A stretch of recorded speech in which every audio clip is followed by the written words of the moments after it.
It's hard to believe, but we've come to the final chapter in our anniversary series of looking at current events and church history by decades.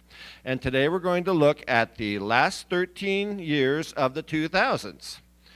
The years of the 2000s continued the technological and socioeconomic changes that started in the 1980s and continued in the 1990s. Globalization accelerated after the 1990s fall of communism and continued to be a force in the 2000s. The growth of the internet was one of the prime contributors to globalization during the decade, making it possible for people to interact with other people, express ideas, introduce others to different cultures and backgrounds, use goods and services, sell and buy online, research, and learn. While the decade started with great worries about Y2K disruptions in computers worldwide, problems were very minimal. The biggest story of the 2000s, maybe one of the biggest in recent American history, became known by the date it happened, Tuesday, September 11, 2001, or 9/11.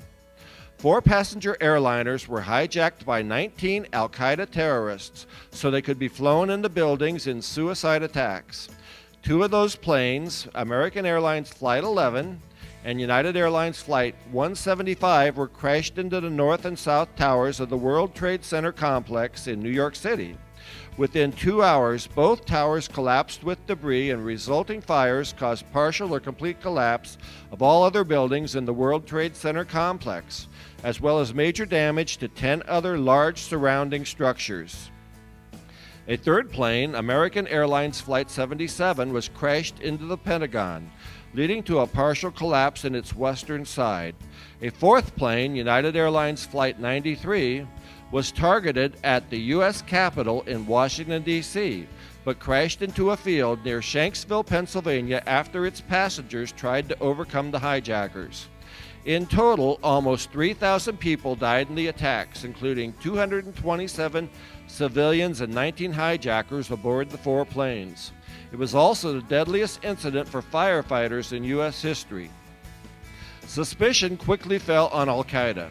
Although the group's leader, Osama bin Laden, initially denied any involvement, he later claimed responsibility for the attacks.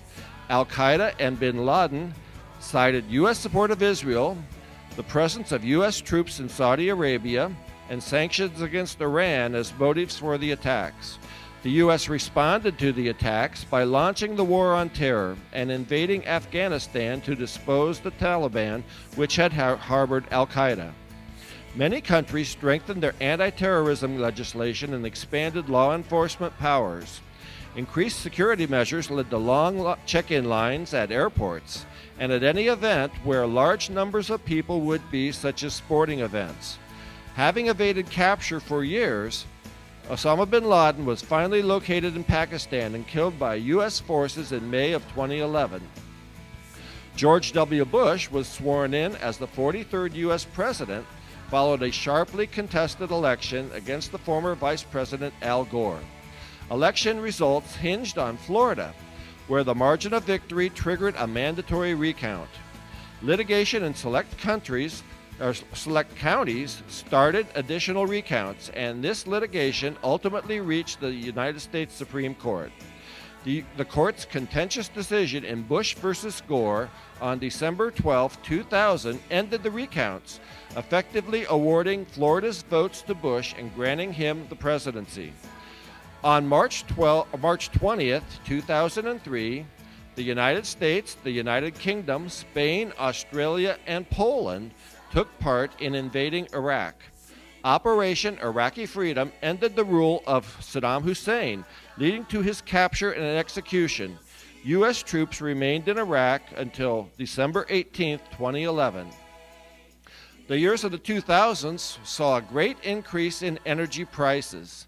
From the mid-1980s to 2003, the price of a barrel of oil was around $25.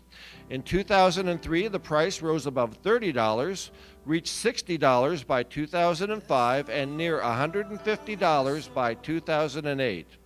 Gas prices in 2008 rose to near $5 a gallon. Geopolitical events, natural disasters, and fast-rising economies around the world, especially in Asia, leading to increased demand were some of the reasons given for the increase in energy prices. On August 29, 2005, Hurricane Katrina struck the Gulf Coast, inundating the city of New Orleans with water from Lake Pontchartrain. When the levees that maintain the below sea level city break, over 1,300 people perished from Alabama to Louisiana in one of the worst natural disasters to strike the United States. In the 2008 presidential election, Senator Barack Obama of Illinois defeated Senator John McCain of Arizona. Obama received 365 electoral votes to 191 for McCain, making Obama the first African-American president in U.S. history. Obama then won re-election in 2012, defeating Mitt Romney. On April 20th, 2010, a British petroleum deep-water oil rig exploded in the Gulf of Mexico, causing the largest oil spill in the United States history, killing 11 workers and devastating the environment. It also severely damaged the fishing and tourism industries of several Gulf Coast states. And terrorism continues unabated into our present decade. On September 11, 2012, a terrorist attack on the U.S. consulate in Benghazi, Libya, killed 4 Americans, including Ambassador John C. Stevens.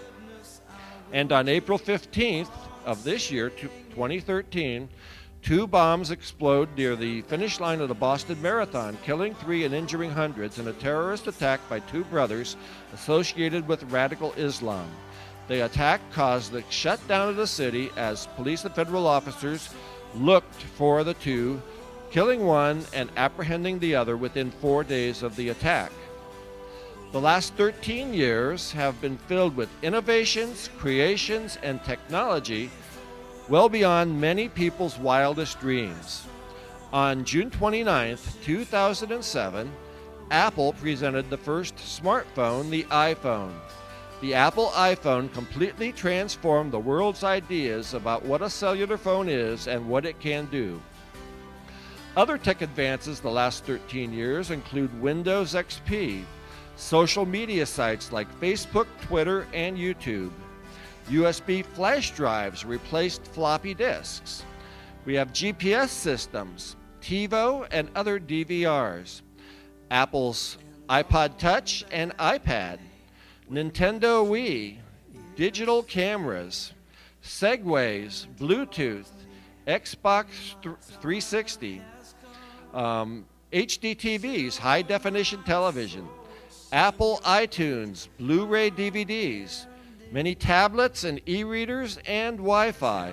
Some of the popular fads of the last 13 years, including Crocs, flash mobs, wearing wristbands for a cause, energy drinks, American Idol, fantasy sports leagues, reality shows like Survivor, The Apprentice, or The Amazing Race, the movie Napoleon Dynamite, text messaging, cooking with Rachel Ray, Starbucks, organic and natural foods.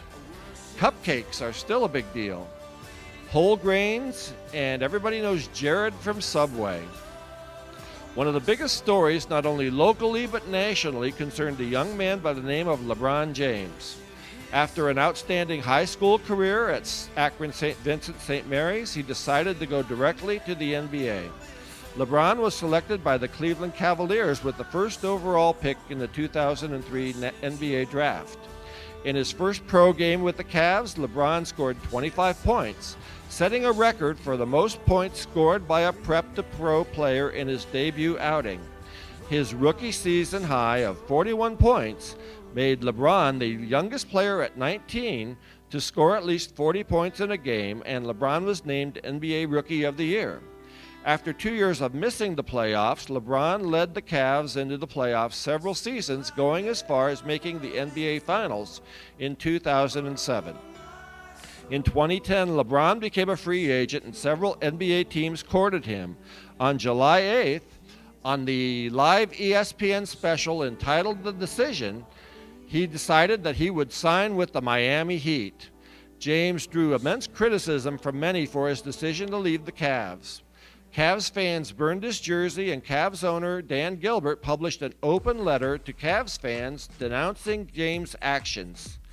James quickly became one of America's most disliked athletes, a radical change from years prior, and the phrase, "taking my talents to South Beach," became a punchline for many. But LeBron led the Miami Heat to back-to-back NBA championships in 2012 and 2013, and with LeBron set to become a free agent after this coming season, many will wonder if LeBron will stay in Miami or come back to Cleveland and play with the Cavs. Only time will tell. Here at the church, this decade started in 2000 with Danny Artrip going on Operation Barnabas. In 2001, Jim Zidane left our staff, but in 2001, David Artrip and Mark Artrip served summer internships with the church. Mark Dull assumed the leadership of our youth ministries, and the church in 2000 sold the parsonage. In 2002, the church welcomed Andy and Sarah Royer to serve here on staff. In 2003, the church celebrated 90 years, installed a new sound system, and held a live nativity in the park for Christmas. In 2004, we participated in the Purpose-Driven Life program. On January 18, 2004, the church adopted a new constitution and instituted the eldership form of government. In the fall of 2004, Andy and Sarah left for a church position in Winona Lake as a missions pastor. In 2007, we had the opportunity of having Bill Shook come back to the church, and he gave us a great piano concert. That year, the church first started conducting Easter sunrise services at Hillcrest Cemetery, and those continue to today. In 2008, our church took the lead in starting Rittman Cares, the release time Bible ministry that allows grade school children to be released during their school day to have Bible study at the Methodist Church. There is now a program for junior high, and in 2013 is hoped to add ninth graders from the high school to that program. Also in 2008 was the first of 2 times that we brought Joel Penton here to speak at Rittman schools. In 2009, we allowed the ABLE program to have their classes in our lower basement. Molly Beal served the summer internship in Philadelphia at Urban Hope. In 2010, Doug and Jackie Jensen committed to serve in the CAR. In 2011, we celebrated the 400th anniversary of the King James Bible and established our church website, rittmangrace.org. And in 2012, we had our much-needed and long-awaited kitchen remodeling, in which many gave financially and also in much time and labor. And that's what happened in the 2000s.